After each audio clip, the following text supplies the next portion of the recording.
Okay, so let's talk about draft grade overall. Your rating of each captain on how they picked as the draft developed. Oh, okay, I'm going to give Bruce a D. Bruce a D? Yeah. You're not going to give him an F? No. Oh, well, you know, as a, you know, I'm going to say a primary school kind of level teacher, you don't give Fs, you just give Ds. A participation award. Yeah, right. Exactly. Right, It's just too hard. You can't crush his confidence like that. No, yeah, definitely a fail. It's a D. Yeah, I think Bruce didn't do particularly well at all. He got a couple of nice picks. I think Jimmy Connor was a good pick. And Sean I think is a fantastic pick. Chino and Joe in the last 2 rounds were good picks.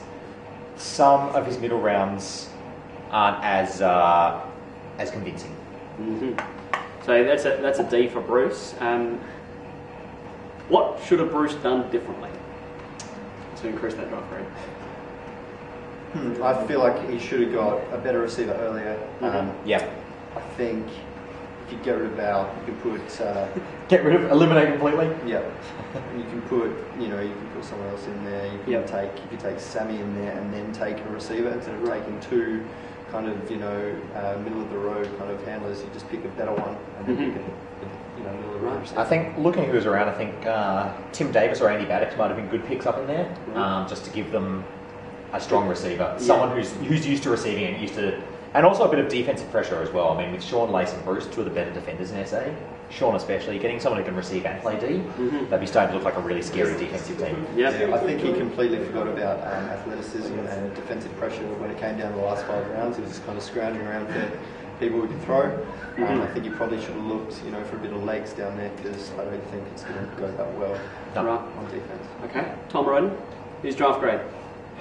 I'm going to go A- or B+. I think he's actually done pretty well.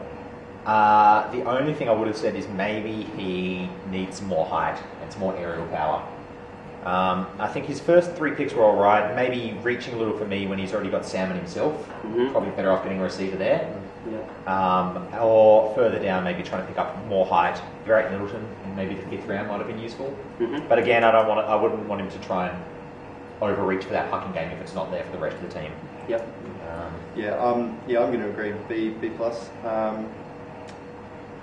I think he did quite well. I think he's probably thinking back to the vintage years of Dutchy when he was still here in SA before he left for when Dutchy was a beast. When he was playing faculty in those sort of days. I think he's overdone it a little bit in the 4th and 5th round. He picked Sean and Max. I don't think there's a hell of a lot that one of them provides that the other one doesn't. So I think John he could have. I still think he could have mixed it up there. He could pick Sean and then pick someone like T.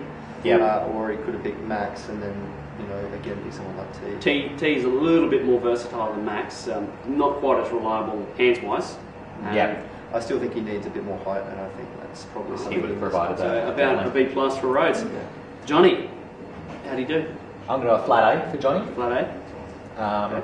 I think he's picked a really strong team. He got screwed a little bit where in some of his picks a handler was picked up just before he wanted to pick up the handler.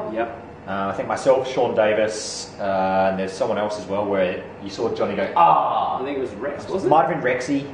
But I think he's done really well selecting the team. I think that's a really strong team. The only weakness is maybe not.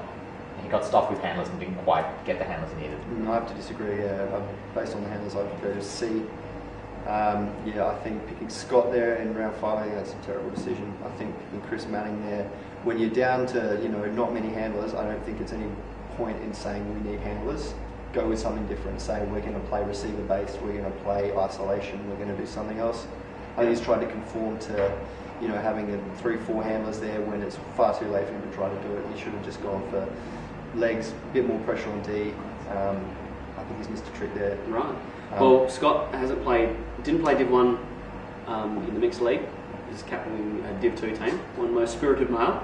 And Chris Manning has kind of been, you know, in that UE first division team for a little while, but really hasn't had the biggest impact on that side. You know, he didn't really get a lot of handling time. I saw that semi Buzzsaw versus UE, and it was about 6 straight points where it was just drops and fumbles, and I think that kind of pressure is just going to flow in on I don't think the And- UE handlers are going to look that great this league. I'm actually definitely going to disagree on Scott Brussack. Can I just bump in for a Go second? nuts. Buzzsaw were playing with 6, by the way. Just Yeah, throw that Exactly. out there. You'd say it. Exactly. I think Scott Brussack's actually a really good choice there. He's a clever player. He's got some throws, but he controls them. And he uses his head really well.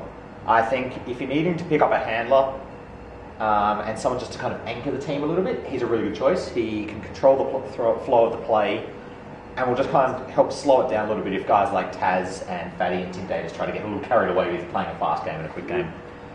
Yeah, but he doesn't scare you down the field, Scotty. Like, he's not going to run away from you and he's not going to throw it over your He head doesn't too scare you often. down the field, but then Johnny doesn't need him to be down the field. He's got enough down the field players. He needs Scott floating around the disc, getting it, and then looking to punt it long if it's on, or if not, just controlling the play. I think Johnny's going to be down to 9 players and he's going to have 3 of them who can't play D. So I don't think he's going to do that well when they go down. Right, so Johnny may have to resort to that 3-2-2 zone that he was running Yeah. last Super League. It was an interesting kind of tactic. Yeah. Might have to bring it out again. So We'll see. a C for you me, yeah. and a An flat A A. for me, flat A. Okay. Sando, how do you do? I'm going to think about this one. Sure. No, I think Sender did quite well. I'm going to give him a B. A B. Yeah. I think he's probably only half a step behind Rhodes. I think just that little reliance on age and the UE players. I think he knows them better than anyone else, but I think that's probably not going to go in his favour when it comes down to it. Just mentioning the semi-final in Div 1 in Mixed League. I don't have good visions in my head of handler prowess. So I'm going to say the top 6, top 7, good solid picks. He's probably maximised his picks there Yeah. to an extent. Nick Jukovac was a really good pick, I think. He started to play some really good ultimate. He actually got a couple of really nice layout Ds. Well, I put him down as dark horse, and I think he's a very good pick at 5. Even at 5, I think it's still a very good pick. Yeah. I agree. I think it's a great pick there. So what was your draft grade for Sando's team? Draft grade for Sando's team. I'm going to put it around the same level maybe as Rhodes, B+, a little lower than Rhodes' team. I think I agree with BJ a lot in that the first 6-7 picks he's done fantastically. They're really solid picks. After that, it sort of drops away a little bit. His last pick, John Foley, is really, really good, really strong. But there might have been a few picks in the middle there where he could have picked a slightly better player for the team composition. Then again, I mean, he's got some excellent receivers, and if he can be the workhorse of the team, and Drew can provide that strong throwing backup, they're going to be a really strong team. I think those last 3 picks should have gone John Foley, Chino, and Lee, Yeah. and then he'd be looking real good.